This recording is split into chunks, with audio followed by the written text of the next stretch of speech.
Excise policy case के अंदर अरविंद केजरीवाल ने जस्टिस तरुण भानोट की जो कोर्ट है उसमें जाने से मना कर दिया है और कहा है कि वो ना जाएंगे ना उनका।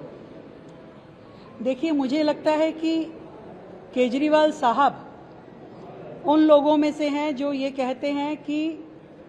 वकील भी हम हैं, गवाह भी हम हैं और जज भी हम हैं, सब कुछ वही है, तो इस न्याय व्यवस्था की ज़रूरत क्या है। हमेशा न्याय व्यवस्था पे प्रश्न चिन्ह लगाना, संवैधानिक संस्थाओं को गाली देना, यही इनका वर्क कल्चर है और यही इनकी मानसिकता बन गई है। जिस तरीके से दिल्ली में वो व्यवहार कर रहे हैं कि मैं कोर्ट नहीं जाऊंगा, आपने एक न्यायमूर्ति पे जो इल्ज़ाम लगाए, जो सवाल खड़े किए,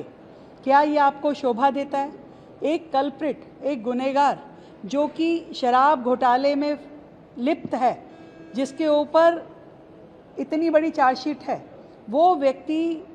न्याय स्तंभ पर आवाज़ उठा करके कहे कि ये मेरे खिलाफ कुछ निर्णय ले सकते हैं और उसकी उस सोच के साथ में जज बदल दिया जाए, कोर्ट बदल दी जाए और वो अपने आप को कभी गांधी कहते हैं और कभी भगत सिंह कहते हैं। मैं इस पे भी आपत्ति दर्ज करना चाहूँगी कि हमारे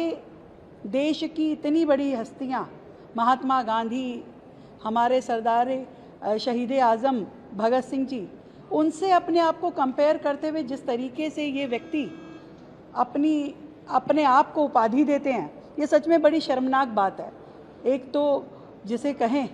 कि एक तो चोर और ऊपर से मचाए शोर, कि शोर मचा करके अपने आप को वो ये दिखाना चाहते हैं कि वो बेगुनाह हैं, तो बेगुनाही के तो सबूत और बेगुनाही की परीक्षा तो अदालतों में देनी पड़ेगी। बाहर बैठ के आप कहें कि मैं सत्याग्रही हो गया हूँ, तो मुझे लगता है कि ये केवल एक घटिया मजाक है, जिस मजाक को ना जनता पसंद करती है और ना ही हमारी न्याय व्यवस्था इसकी परमिशन देती है।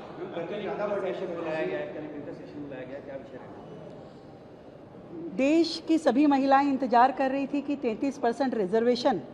शायद इस लोकसभा सदन के बाद हमें मिलेंगे, परंतु वो नहीं हो पाया। विपक्ष ने उसमें अपनी बहुत ही घटिया भूमिका अदा की। मुझे लगता है कि पूरे महिला समाज के साथ उन्होंने विश्वासघात किया है और इसी की निंदा